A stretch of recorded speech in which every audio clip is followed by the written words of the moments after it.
भगवान श्री स्वामीनारायण सर्व अवतारों के अवतारी है। 3 अप्रैल 1781 चैत्र शुक्ल 9 विक्रम संवत 1837 को श्री राम की जन्मभूमि अयोध्या के पास गोंडा जिले के छपिया ग्राम में उनका इस पृथ्वी पर अवतरण हुआ। रामनवमी होने से संपूर्ण क्षेत्र में पर्व का माहौल था।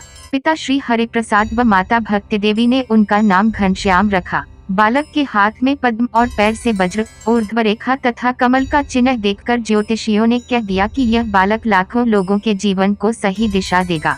5 वर्ष की अवस्था में बालक को अक्षर ज्ञान दिया गया। 8 वर्ष का होने पर उसका जनेऊ संस्कार हुआ। छोटी अवस्था में ही उसने अनेक शास्त्रों का अध्ययन कर लिया। जब वह केवल 11 वर्ष का था तो माता व पिताजी का देहांत हो गया।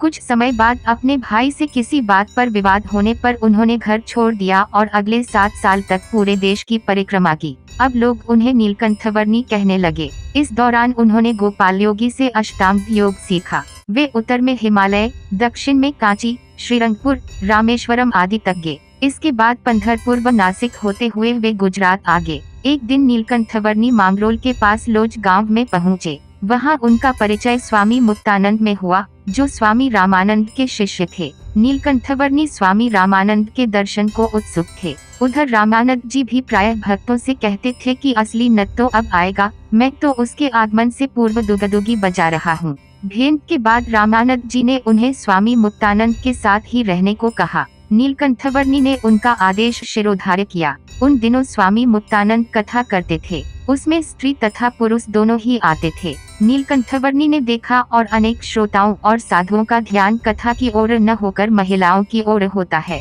अतः उन्होंने पुरुषों तथा स्त्रियों के लिए अलग कथा की व्यवस्था की तथा प्रयास पूर्वक महिला कथावाचकों को भी तैयार किया। उनका मत था कि सन्यासी को उसके लिए बनाए गए सभी नियमों का कठोरता पूर्वक पालन करना चाहिए। कुछ समय बाद स्वामी रामानंद ने नीलकंठवर्णी को पीपलाना गांव में दीक्षा देकर उनका नाम सहजानंद रख दिया। 1 साल बाद जयपुर में उन्होंने सहजानंद को अपने संप्रदाय का आचार्य पद भी दे दिया। इसके कुछ समय बाद स्वामी रामानंद जी का शरीरांत हो गया। अब स्वामी सहजानंद ने गांव-गांव घूमकर सबको स्वामीनारायण मंत्र जपने को कहा। उन्होंने निर्धन सेवा को लक्ष्य बनाकर सब वर्गों को अपने साथ जोड़ा। इससे उनकी ख्याति सब ओर फैल गई। वे अपने शिष्यों को 5 व्रत लेने को कहते थे। इनमें मांस, मदिरा, चोरी, व्यभिचार का त्याग तथा स्वधर्म के पालन की बात होती थी। भगवान स्वामीनारायण जी ने जो नियम बनाए वे स्वयं भी उनका कठोरता से पालन करते थे। उन्होंने यज्ञ में हिंसा, बलि प्रथा, सती प्रथा,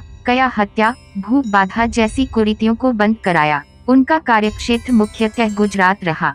प्राकृतिक आपदा आने पर वे बिना भेदभाव के सबकी सहायता करते थे। इस सेवा भाव को देखकर लोग उन्हें भगवान के अवतारी मानने लगे। भगवान स्वामीनारायण जी ने अनेक मंदिरों का निर्माण कराया। इनके निर्माण के समय वे स्वयं सबके साथ श्रमदान करते थे। भगवान स्वामीनारायण ने अपने कार्यकाल में अहमदाबाद, गुजरात, मूली, भूज, जेतलपुर, धोलका, वदताल, गढ़दा, धोलेरा तथा जूनागढ़ में भव्य शिखरबद्ध मंदिरों का निर्माण किया। यह मंदिरों स्थापत्य कला का अद्भुत नमूना है। धर्म के प्रति इसी प्रकार श्रद्धा भाव जगाते हुए भगवान स्वामीनारायण जी ने 1830 में देह छोड़ दी। आज उनके अनुयायी विश्व भर में फैले हैं।